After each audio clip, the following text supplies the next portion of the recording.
Hi everyone. இந்த வீடியோவில் நம்ம ஒரு முக்கியமான விஷயத்தை பற்றி பார்க்க போகிறோம். ஒரு எம்எல்ஏ அல்லது எம்பி யாராக வேணாலும் இருக்கட்டும், ஒரு தொகுதியில் தான் நிற்க முடியுமா அல்லது ஒன்றுக்கு மேற்பட்ட தொகுதியில் நிற்கலாமா? எத்தனை தொகுதியில் நிற்கலாம்?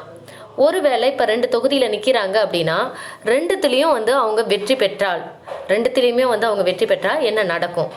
இந்த மாதிரியான பல வினாக்களுக்கு நமக்கு விடையே தெரியறதில்ல. ஸோ ஒரு குடிமகனாக இந்த எல்லா கேள்விக்கும் விடை தெரிஞ்சிருக்க வேண்டியது அவசியமாக இருக்குது. அப்போ தான் நம்மளோட நாட்டில் என்ன அரசியல் நடக்குது, எப்படிலாம் இருக்குது அப்படிங்கிறத நம்மளால் புரிஞ்சிக்க முடியும். ஸோ நம்மளுடைய கேள்விகள் எல்லாத்துக்குமே விடையளிக்கக்கூடிய ஒரு விதமாக தான் இந்த வீடியோ நான் உங்களுக்காக போடுறேன். ஸோ இப்போ ஒரு எம்எல்ஏ அல்லது எம்பி என்ன பண்ணுறாங்க அப்படின்னா, ஒன்றுக்கு மேற்பட்ட சட்டமன்ற தொகுதியில், இப்போ எம்எல்ஏன்னு எடுத்துக்கிட்டோன்னா ஒன்றுக்கு மேற்பட்ட சட்டமன்ற தொகுதியில் என்ன பண்ணலாம் அப்படின்னா தேர்தலில் போட்டியிட முடியும். அதுக்கு எந்த தடையுமே கிடையாது. ஓகேவா? இப்போ ஒரு எம்எல்ஏ எடுத்துக்கிட்டோன்னா என்ன பண்ணலாம், ஒன்றுக்கு மேற்பட்ட சட்டமன்ற தொகுதியில் தேர்தலில் நிற்க முடியும். அதுக்கு எந்த தடையுமே கிடையாது. ஆனால் வேட்பாளர் இப்போ ஃபார் எக்ஸாம்பிளுக்கு இப்போ 2 தொகுதியில் நிற்கிறாரு, 2த்துல 1த்துல ஜெயிச்சிடறாரு, 1த்துல தோத்துறாரு, பிரச்சனையே கிடையாது. ஜெயிச்ச தொகுதியில் அவர் எம்எல்ஏவாக இருக்க போகிறாரு. ஓகேவா?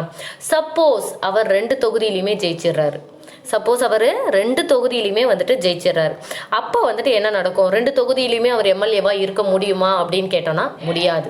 ஏதாவது ஒரு தொகுதியை தான் என்ன பண்ண முடியும், எம்எல்ஏவாக அவர் செலக்ட் பண்ண முடியும். அவர் வெற்றி பெற்ற 2 தொகுதிக்கும் அவர் எவ்வளோ நாள் எம்எல்ஏவாக இருக்கலாம் அப்படின்னா 6 மாதத்துக்கு இருக்கலாம், 6 மந்த்துக்கு இருக்கலாம். ஓகேவா? அதுக்குள்ளே அவர் என்ன பண்ணிடணும் அப்படின்னா அந்த 6 மந்தில் எந்த தொகுதியில் நம்ம எம்எல்ஏவாக கண்டினியூ பண்ணலாம், எந்த தொகுதியை நம்ம ராஜினாமா பண்ணிடலான்னு அவர் டிசைட் பண்ணிடணும்.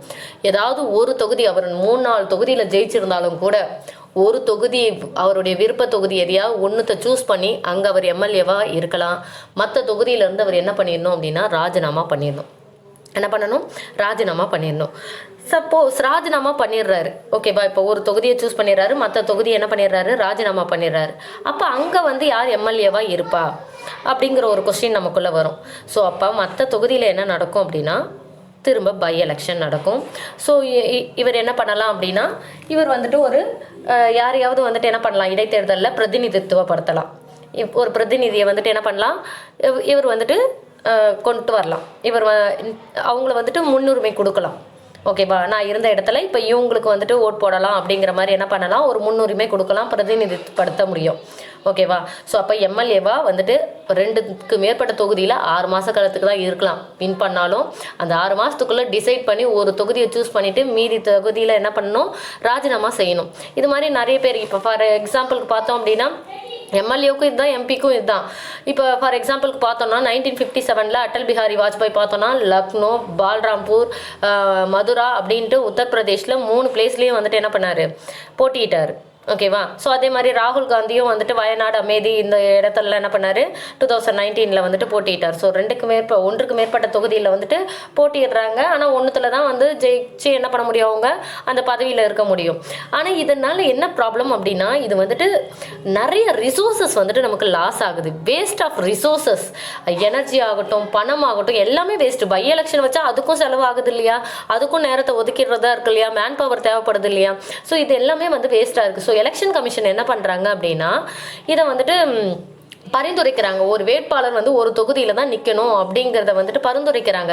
ஆனால் இன்னுமே பார்லிமெண்ட்டில் என்ன பண்ணல, அந்த சட்டம் நடைமுறைக்கு வரல. ஏற்கனவே இருக்கக்கூடிய சட்டத்தை தான் இன்னும் நம்ம ஃபாலோ பண்ணிட்டு இருக்கோம். இந்த சட்டத்தில் இன்னும் சீர்திருத்தம் செய்யப்படலை. அந்த சீர்திருத்தம் செஞ்சால் தான் நமக்கு இந்த வேஸ்ட் ஆஃப் ரிசோர்ஸஸ் எல்லாம் இல்லாமல் இருக்கும். எனர்ஜி வேஸ்ட் ஆகாது, மணி வேஸ்ட் ஆகாது, இது மாதிரிலாம் இல்லாமல் இருக்கும். ஸோ இப்போ வரைக்குமே இதனால் என்னதான் ஏற்படுது அப்படின்னா, ஸோ வேஸ்ட்டு தான். அவங்களுக்கு கேண்டிடேட்க்கு இது பெனிஃபிட்டாக இருக்கும். ஏன்னா ஸோ ஒரே நேரத்தில் 2-3 தொகுதியில் நிற்கிறாங்க, ஒன்றுத்தில் வின் பண்ணிடுறாங்க. ஸோ அவங்களுக்கு ஒரு பகுதியை அவங்க என்ன பண்ணுறாங்க, ஒரு தொகுதியை அவங்க பொறுப்பில் எடுத்துக்கிறாங்க. ஆனால் இந்த எலெக்ஷன் வைக்கிறது, இதனால் அரசாங்க சொத்து நிறைய அளவில் என்ன ஆகுது, பாதிப்படையுது. ஓகேவா? ஸோ நிறைய விதத்தில் அரசுக்கு என்ன சொல்கிறது, ரிசோர்ஸஸ் வேஸ்ட் ஆகுது.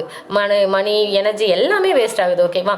ஸோ அதனால் அதனால தான் எலெக்ஷன் கமிஷன் என்ன சொல்கிறாங்க, பார்லிமெண்ட்டுக்கு ரெக்கமெண்ட் பண்ணுறாங்க, இந்த சட்டத்தில் சீர்திருத்தத்தை கொண்டு ஒரு வேட்பாளர் ஒரு தொகுதியில் தான் நிற்கணுங்கிற முடிவுக்கு வர சொல்லி ரெக்கமெண்ட் பண்ணியிருக்காங்க. ஓகே?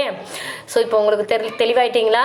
அப்போ ஒரு எம்எல்ஏ அல்லது எம்பி எத்தனை தொகுதியில் நிற்கலாம், ஒன்றுக்கு மேற்பட்ட தொகுதியில் நிற்கலாம். ஆனால் வின் பண்ணால் எல்லா தொகுதியிலுமே என்ன பண்ண முடியாது, எம்எல்ஏவோ எம்பியாவோ இருக்க முடியாது. 6 மந்த்துக்குள்ளே அவங்க டிசைட் பண்ணியாகணும். ஓகே? தேங்க்யூ.